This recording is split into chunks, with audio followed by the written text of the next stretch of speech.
Hello అందరికీ నమస్తే. RLR TV వీక్షకులకు స్వాగతం. ఇప్పుడు మనం తీసుకునేటటువంటి ఒక సబ్జెక్ట్ ఏందంటే చాలా ఇంట్రెస్టింగ్ సబ్జెక్ట్ అని చెప్పవచ్చు. ఎందుకనంటే ఒక తెలంగాణలోనే ఒక బ్రాండ్‌ని క్రియేట్ చేసుకొని, తెలంగాణ స్లాంగ్‌తో తన యొక్క వాగ్ధాటితో తెలంగాణ ప్రజలనే కాదు యావత్ ప్రపంచ దేశంలో ఉన్నటువంటి తెలుగు ప్రజలనే కావచ్చు, భారతదేశంలో ఉన్నటువంటి నార్త్ ఇండియన్స్‌ను కూడా తన వైపుకు తిప్పుకున్నటువంటి ఒక మహోన్నతమైన వ్యక్తి గురించి మనం చర్చించుకునే ప్రయత్నం చేద్దాం. ఎందుకనంటే ఈ ఫిబ్రవరి 17 అనేది ఒక తేదీ మాత్రమే కాదు, ఒకరి జననానికి సంబంధించినటువంటి ఒక బ్రాండ్ ఏదైతే క్రియేట్ చేశాడో ఆ వ్యక్తికి సంబంధించినటువంటి పుట్టినరోజు కాబట్టి ఆ వ్యక్తి ఎవరో కాదు, తెలంగాణ జాతిపితగా పిలువబడుతున్నటువంటి కల్వకుంట్ల చంద్రశేఖరరావు గారి గురించి మనం ఈరోజు వివరించే ప్రయత్నం చేద్దాం. ఎందుకు అతని గురించి ఎందుకు చెప్పుకోవాలి, అతనికి సంబంధించిన అంశాన్ని ఎందుకు మనం వివరించుకోవాలి అని అంటే, ఎవరు అవునన్నా కాదన్నా చరిత్రలో తన పేరును తెలంగాణ అనే ఒక భౌగోళిక అంశానికి సంబంధించినటువంటి ఏదైతే ఉన్నదో దానికి సంబంధించిన విషయం వచ్చినప్పుడు ఖచ్చితంగా ఒకరి పేరు మాత్రం గుర్తుంచుకోవాల్సిన విషయం అయితే ఉంటుందని చెప్పడంలో ఎలాంటి సందేహం లేదు. ఇది వాస్తవం. ఎందుకంటే ఏదున్నా ఓ వాస్తవం మాట్లాడాలి కాబట్టి దాంట్లో సందేహం లేదు. అయితే కొంతమంది నెగెటివ్‌గా చెప్తుండొచ్చు. ఎందుకనంటే, ఈ రాజకీయ క్రమంలో ఎదుగుతున్న క్రమంలో రకరకాల ఏమంటాం, మన అపనిందలు గూడా ఎదుర్కోవాల్సి వస్తుంటది. ఆ క్రమంలో కొంతమందికి గిట్టని వాళ్ళు వ్యతిరేక ప్రచారం గూడా చేస్తుంటారు.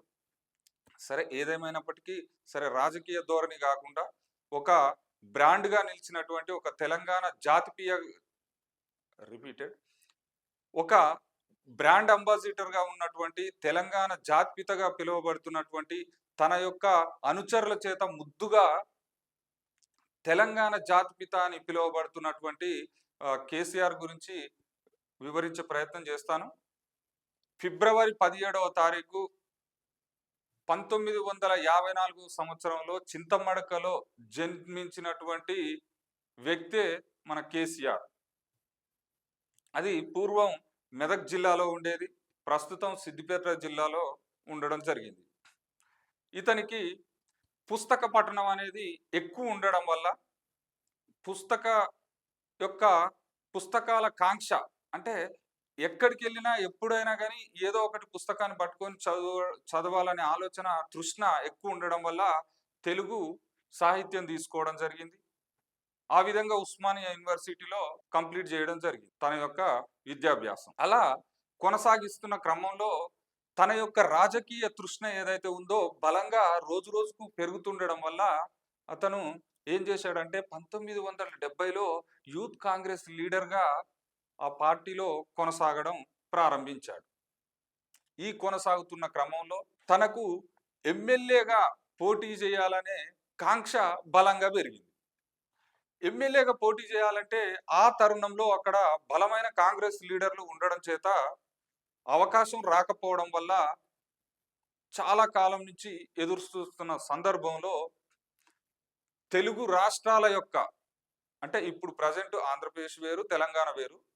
ఆ కాలంలో ఆంధ్రప్రదేశ్ తెలుగు ప్రజల యొక్క ఆశా జ్యోతిగా, బడుగు బలహీన వర్గాల పెన్నిదిగా పిలువబడినటువంటి మహోన్నత వ్యక్తి, తెలుగు చిత్ర పరిశ్రమకే ఒక వెన్నెముకగా నిలిచినటువంటి నందమూరి తారక రామారావు గారు 1983లో ఎన్టీఆర్ గారు తెలుగువాడి యొక్క ఆత్మగౌరవాన్ని ఢిల్లీ పెద్దల కాళ్ళ ముందు పెడుతున్నారు కాంగ్రెస్ పార్టీ వాళ్ళు అనేసి ఒక విప్లవాన్ని తీసుకురావడంతో పాటు 1983లో తెలుగుదేశం పార్టీని స్థాపించడం జరిగింది. అనతి కాలంలోనే సీఎం పీఠాన్ని కూడా అధిరోహించడం జరిగింది. ఆ క్రమంలోనే కేసీఆర్ గారు నందమూరి తారక రామారావు గారి యొక్క ఆశయాలను, తన యొక్క ఏవైతే లక్ష్యాలు ఉన్నాయో వాటన్నింటికి ప్రభావితుడై తెలుగుదేశం పార్టీలో 1983లో జాయిన్ కావడం జరిగింది. జాయిన్ అయిన మరుక్షణమే ఎన్నికల ప్రక్రియలో భాగంగా సిద్దిపేట ఎమ్మెల్యే స్థానానికి పోటీ చేయడం జరిగింది. అప్రతిహత జైత్రయాత్ర కొనసాగిస్తూ 1985 నుంచి 2004 వరకు కంటిన్యూషన్గా కొనసాగడం జరిగింది. ఇలా కొనసాగుతున్న క్రమంలో 2001వ సంవత్సరంకి వచ్చేసరికి ఒక విచిత్రమైన సంఘటన చోటు చేసుకున్నది తెలుగు రాష్ట్రాల్లో. ఏంటంటే చంద్రబాబు నాయుడు ముఖ్యమంత్రిగా ఉన్న ఆ క్రమంలో కేసీఆర్ డిప్యూటీ స్పీకర్ గా కొనసాగుతున్న సందర్భం. ఆ క్రమంలో అప్పటికే తెలంగాణలో అసమానతలు పెరుగుతున్నాయి. నీళ్లు, నిధులు, నియామకాలు, సాంస్కృతిక విప్లవం అనేది ఒకటి ప్రబలిల్లి చాలా ఉధృతంగా కొంతవరకు అయితే కొనసాగుతున్న సందర్భం అయితే చోటు చేసుకుంది. ఆ క్రమంలో ఒక తెలంగాణ సిద్ధాంత జాతికర్తగా పిలువబడినటువంటి జయశంకర్ సార్ యొక్క ఆశయాలకు ముగ్ధుడు కావడం జరిగింది కేసీఆర్. అయితే ఇక్కడ జరిగిన పరిణామాల దృష్ట్యా చంద్రబాబు నాయుడుకు కేసీఆర్కు మధ్యలో జరిగినటువంటి కొన్ని సంఘర్షణ వల్ల మొత్తానికి తన డిప్యూటీ స్పీకర్ పదవికి, తన పార్టీ సభ్యత్వానికి రాజీనామా చేస్తూ జయశంకర్ సార్ గారి అడుగుజాడల్లో కొనసాగడానికి సంసిద్ధుడై 2001 ఏప్రిల్ 27 నాడు తెలంగాణ రాష్ట్ర సమితి అనే పార్టీని స్థాపించడంతో తెలుగు రాష్ట్రంలో ఒక విప్లవాత్మకమైనటువంటి సంఘటన చోటు చేసుకున్నది. ఇక్కడ నుంచి ఇక మొదలైంది కథ. అప్రతిహత జైత్రయాత్ర కొనసాగిస్తూ అదే క్రమంలో ఎన్నో కష్టాలను, నష్టాలను, ఎన్నో అవమాన భారాలను మోస్తూ పార్టీ ఒక్కొక్కసారి జెట్ స్పీడ్ లో ముందుకెళ్తూ అదే సమయంలో పాతాళానికి పడిపోతున్న సందర్భం కూడా కొనసాగింది తెలంగాణ సంబంధించినటువంటి టిఆర్ఎస్ పార్టీది. ఎలా అంటే 2004 ఎన్నికల్లో అయితే అప్పుడు కాంగ్రెస్ పార్టీకి సంబంధించిన ఒక లెజెండరీ లీడర్ ఎవరంటే రాజశేఖర్ రెడ్డి చాలా పవర్ఫుల్ లీడర్ గా కొనసాగుతున్న సందర్భం 2004 సంబంధం. ఆ సమయంలో టిఆర్ఎస్ తోని పొత్తు పెట్టుకోవడం జరిగింది. పొత్తు పెట్టుకున్న సందర్భంలో తెలంగాణ రాష్ట్రంలో టిఆర్ఎస్ పార్టీకి సంబంధించి సర్పంచ్ స్థానాలే కావచ్చు, జెడ్పీటీసీ, ఎంపీటీసీలే కావచ్చు, అసెంబ్లీ స్థానాలే కావచ్చు, చాలా ఎక్కువ సంఖ్యలో సీట్లను అయితే సాధించుకోవడం జరిగింది. అదే క్రమంలో సిద్దిపేట నుంచి, కరీంనగర్ నుంచి మన కేసీఆర్ సిద్దిపేట నుంచి ఎమ్మెల్యేగా, ఎంపీగా కరీంనగర్ నుంచి కూడా పోటీ చేసి విజయ దుందుబి మోగించడం జరిగింది. అప్పుడు తెలంగాణ యొక్క ప్రభావం పెరుగుతున్నదని చెప్పవచ్చు. ఆ క్రమంలో తన వాగ్దాటితోని, తన యొక్క మాటల చాతుర్యంతోని, తన యొక్క రాజకీయ చతురతతోని ఒక్కో అడుగు ముందుకేస్తూ అన్ని రకాల పార్టీలను మేళవింపు చేసుకోవడంతో పాటు అన్ని రకాల సంఘాలను, కుల వృత్తుల సంఘాలను కలుపుకొని ముందుకెళ్తూ ఒక్కొక్క అడుగు ముందుకెళ్తూ 14 సంవత్సరాల తర్వాత పార్టీని ఒక ఉన్నత స్థానంలో నిలపడంతో పాటు తెలంగాణ రాష్ట్రం ఏర్పాటుకు కీలకమైనటువంటి ఒక ముఖ్యమైన పాత్ర పోషించింది అనడంలో ఎలాంటి సందేహం లేదు. ఈ క్రమంలో 2004లో ఈ ఎన్నికల నేపథ్యంలో చాలా మంచి ఫలితాలు రావడంతో తెలంగాణ సెంటిమెంట్ అనేది కొంచెం ఎక్కువైందని చెప్పవచ్చు. ఇదే క్రమంలో కొనసాగుతున్న సందర్భంలో 2009కి వచ్చేసరికి ఇక్కడ అసలు అంటే రాజకీయంలో శత్రువులు కానీ మిత్రులు కానీ ఎవడు ఉండరా భయ్ అని అంటారు కదా అందరూ. అది నిజమేనేమో అనిపిస్తుంది. ఎందుకు అని అంటే అసలు తెలంగాణకు సరే కొంతవరకు వ్యతిరేకం కాకపోయినప్పటికీ అంత సానుకూలంగా లేని సందర్భం ఏది 2001 కంటే ముందు. ఆ సమయంలో సీఎంగా ఉన్నది చంద్రబాబు నాయుడు. అదే 2009కి వచ్చేసరికి 2001లోనేమో ఇద్దరి మధ్య విభేదాలు రావడంతో అసలు పార్టీకి, తెలుగుదేశం పార్టీకి రాజీనామా చేయడంతో పాటు డిప్యూటీ స్పీకర్ రాజీనామా చేసి కొత్త పార్టీని పెట్టినటువంటి కేసీఆర్ 2009లో తెలుగుదేశం పార్టీ, టిఆర్ఎస్ పార్టీ పొత్తు పెట్టుకొని ఎన్నికల్లోకి ముందు పోయిందంటే అది ఎంతటి చారిత్రాత్మకమైన ఘటనగా వర్ణించవచ్చు. ఇక్కడ రాజకీయ కోణం కూడా ఉంది. కేసీఆర్ ఒకటే స్టేట్మెంట్ ఇచ్చిండు. నాకు ఎవడు శత్రువు కాదు, ఎవడు మిత్రువు కాదు. తెలంగాణకు ఎవడు సపోర్ట్ చేస్తాడో వాళ్ళే నా మిత్రులు అనేసి చెప్పడంతోని అప్పుడు గాని కొంచెం తెలుగుదేశం పార్టీ కూడా ఒక మెట్టు దిగి అప్పుడున్న ఆ పరిస్థితులలో అసలు తెలంగాణలో కాదు ఆంధ్రప్రదేశ్లో కూడా భూస్థాపితం అయ్యే పరిస్థితి ఉన్న పార్టీ ఏంటంటే తెలుగుదేశం. అంతటి దీన స్థితిలో ఉన్నది. కాంగ్రెస్ని అసలు పీక్ స్టేజ్కి తీసుకెళ్లిన వ్యక్తి ఎవరంటే రాజశేఖర రెడ్డి అని చెప్పవచ్చు, ఎలాంటి సందేహం లేదు. ఆ తరుణంలో ఈ తెలుగుదేశం పార్టీ టిఆర్ఎస్ పొత్తు పెట్టుకొని ముందుకు పోవడం జరిగింది.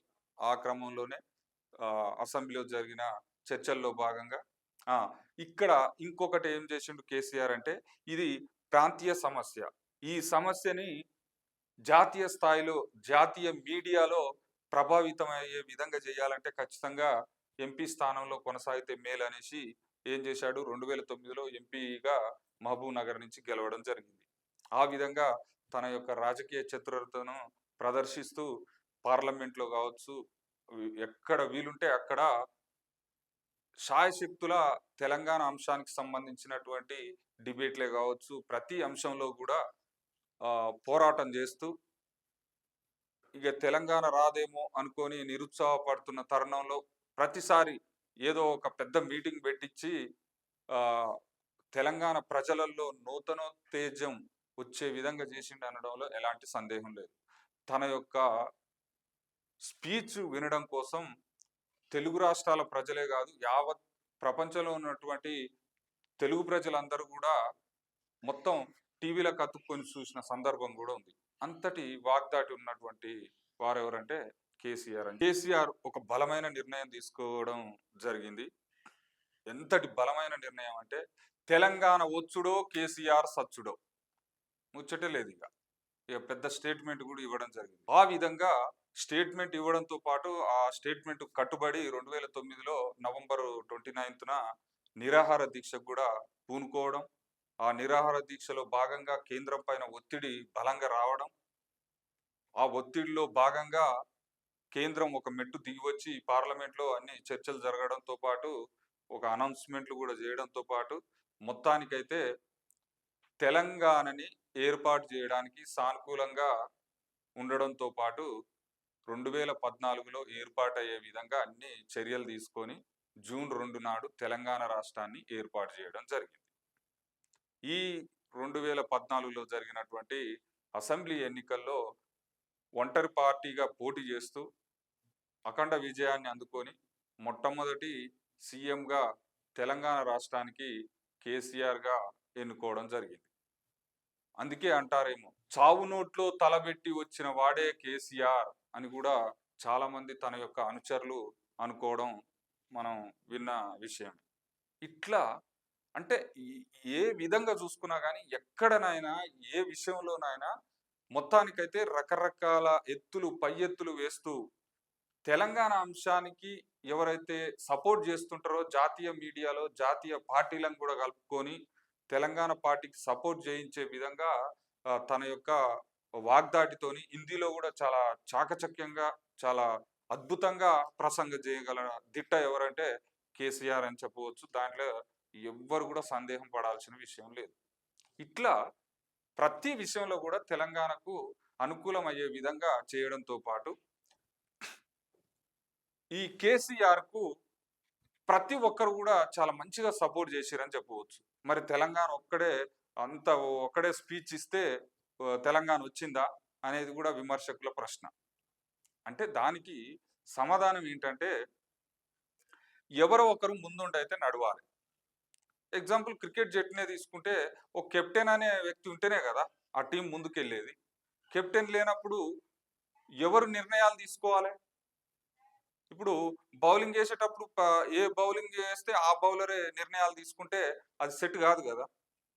బ్యాట్స్మెన్ ఎవరు రావాలి, ఫస్ట్ డౌన్లో ఎవరు రావాలి, సెకండ్ థర్డ్లో ఎవరు రావాలి, ఫోర్త్లో ఎవరు రావాలి, ఇట్లా ప్రతి విషయం అయినా ఏదైనా కానీ ఒక చర్చ జరగాలన్నప్పుడు ప్రతి అంశం మీద ఒక అవగాహన ఉండాలంటే ఒక కెప్టెన్ నాయకుడు అనేవాడు ఉండాలి. కాబట్టి అదేవిధంగా మన కేసీఆర్ ముందు వరుసలో ఉన్నాడని చెప్పవచ్చు. అందుకే తన యొక్క అభిమానులు మంచిగా ప్రీతిపాత్రంగా పిలుచుకునేటటువంటి పేరేంటంటే తెలంగాణ జాతిపిత అనేసి కేసీఆర్‌ని పిలవడం జరుగుతుంది. తెలంగాణ బాపు అని కూడా కేసీఆర్‌ని పిలుచుకుంటున్నారు. తెలంగాణ రాష్ట్ర చరిత్రలో సువర్ణాక్షరాలతో లిఖించదగ్గ పేరు ఏదన్నా ఉందంటే అది కేసీఆర్ పేరుని ఖచ్చితంగా మనం స్మరించుకోవచ్చు. దాంట్లో ఎలాంటి సందేహం లేదు. అయితే ఇక్కడ ఇంకొక ముఖ్య ఘట్టం ఏందంటే అసలు కేసీఆర్‌కు పునాదెవరు? కేసీఆర్‌కు ఆహ్, ప్రభావం చేసినటువంటి మహోన్నతమైన వ్యక్తి ఎవరు అనేది ఒకసారి వివరించుకునే ప్రయత్నం చేద్దాం. Professor Jayashankar sir. అసలు సరే కేసీఆర్ తెలంగాణ జాతిపితగా పిలువబడుతున్నాడు ఓకే గాని, అసలు ఇంకొక మహోన్నతమైన వ్యక్తి ఎవరంటే అసలు జయశంకర్ సార్. అందరికంటే కూడా చాలా గొప్పవాడని చెప్పవచ్చు. దాంట్లో ఎలాంటి సందేహం లేదు. అయితే ఇక్కడ ఇద్దరి మధ్య వ్యత్యాసం ఏంటంటే, ప్రొఫెసర్ సార్ ఏంటంటే తన స్పీచ్ తోని ప్రతి ఒక్క అంశానికి సంబంధించి సబ్జెక్టును మాత్రమే అందించగలడు. Mass influence చేయలేడనమాట. అంటే ప్రొఫెసర్‌గా ఆర్థిక శాస్త్రంలో చాలా మంచి నిష్ణాతులు సారు. అతను 1969 ఉద్యమంలో పోరాటం చేయడం జరిగింది. ఆ విధంగా కొనసాగుతున్న క్రమంలో తెలంగాణకు జరుగుతున్న ప్రతి అంశాన్ని తెలంగాణకు జరుగుతున్నటువంటి నష్టాలను ప్రతిసారి కూడా మేధా సంపత్తులు పెట్టి ఏది విద్యావేత్తలకు సంబంధించిన సదస్సులను ఏర్పాట్లు చేసి వాటిలో అందరికీ వివరించే ప్రయత్నం చేసేవారు. అలా చాలా మంది మేధావులందరికీ కూడా అర్థం చేసుకొని ఇట్లా ఉందా పరిస్థితి అనేసి ముందుకెళ్తున్న తరుణంలో అయితే జయశంకర్ సార్ గారు ఆలోచించిన విధానం, ఆలోచన శైలి ఏంటంటే నేను సబ్జెక్టు చెప్తున్నాను, అందరికీ వివరించే ప్రయత్నం అయితే చేస్తున్నా. కానీ వాళ్ళ మెదల్లోకి ఎక్కట్లేదు. వాళ్ళకి సరిగ్గా అర్థం కావట్లేదు. అసలు ఏం చేస్తే మనకు తెలంగాణకు రేపు భవిష్యత్తులో ఏర్పడే అవకాశం ఉంది అని అనుకుంటున్న తరుణంలో కేసీఆర్ యొక్క వాగ్దాటి ఎప్పటినుంచో మన జయశంకర్ సార్‌కి పరిచయం కాబట్టి రాజకీయంగా కూడా సత్సంబంధాలను ఏర్పడడంతో పాటు తననే ఈ తెలంగాణ బాధ్యతని తీసుకోమని ఎనుగుండి అంటే మహాభారత యుద్ధంలో కృష్ణార్జునులు ఏ విధంగా అయితే పోరాటం చేసిర్రో అలా మన కేసీఆర్ జయశంకర్ సార్‌ని కృష్ణార్జునులాగా వర్ణించవచ్చు. ఎందుకంటే తన యొక్క అమ్ముల పొదిలో ఉన్నటువంటి అస్త్రాలను గానివ్వండి, తన యొక్క మేధా సంపత్తిని మొత్తం కేసీఆర్‌కు వివరించే ప్రయత్నం చేయడం వల్ల తన యొక్క వాగ్దాటితోని, తన యొక్క ప్రత్యేకమైనటువంటి శైలితోని అందరికీ ప్రజలందరికీ అంటే గ్రామాల ప్రజలకు కావచ్చు, పట్టణ ప్రజలకు కావచ్చు ఈజీగా అర్థమయ్యే భాషలో వివరించి సామెతలతోని చాలా అద్భుతంగా వివరించే ప్రయత్నం చేయడంతో అందరికీ ఆకర్షితుడయిండని చెప్పవచ్చు. ఈ విధంగా తెలంగాణ రావడానికి అయితే సరే మొత్తానికైతే అందరూ ఇంకా కొన్ని వందల వేల మంది పోరాటం చేశారు. లక్షలలో అసలు కొన్ని కుటుంబాలైతే త్యాగాలే చేసినాయి అని చెప్పవచ్చు. ఈ విధంగా తెలంగాణ అయితే రావడానికి ముఖ్య కారకులయ్యారు. ఏదేమైనప్పటికీ కేసీఆర్ అయితే ఒక బ్రాండ్‌గా నిలిచిండు అనడంలో ఎలాంటి సందేహం లేదు. చూస్తూనే ఉండండి ఆర్ఎల్ఆర్ టీవీని. సబ్స్క్రైబ్ చేసుకోండి, షేర్ చేయండి, కామెంట్ పెట్టండి. ప్రతి ఒక్కరు కూడా కామెంట్‌లో మీ యొక్క అమల పొదిలో ఉన్నటువంటి అస్త్రాలను పొందుపరిచే ప్రయత్నం అయితే చేస్తారని కోరుకుంటూ థ్యాంక్ యూ. అందరికీ ధన్యవాదాలు.